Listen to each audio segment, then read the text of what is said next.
Quero deixar aqui bem claro. Se Vossa Excelência quer defender o governo de Elias Lira, defenda o governo de Elias Lira. E também não vim aqui para atacar Elias Lira, não. A pessoa de Elias Lira é uma pessoa, ele é uma pessoa família, ele é uma pessoa cristã. O homem Elias Lira é um homem bom. Eu não concordo com algumas atitudes da administração de Elias Lira. É diferente. Vossa Excelência mistura as coisas. Amigo é aquele que mostra onde está o erro, que faz com que o outro ache conserte.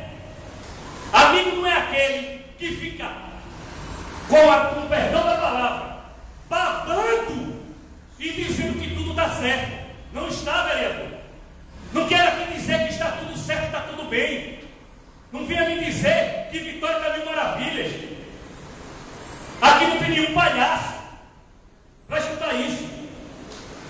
Eu disse aqui, eu não faço oposição a Elias Lira. Eu não sou situação a Elias Lira. Eu tenho minha postura de independência nesta casa. Porque a minha opinião é a opinião que eu estou escutando nas ruas e estou trazendo para cá. A vossa opinião é a opinião que você está escutando na prefeitura e trazendo para cá. E esta opinião não representa 130 mil habitantes. Era isso que eu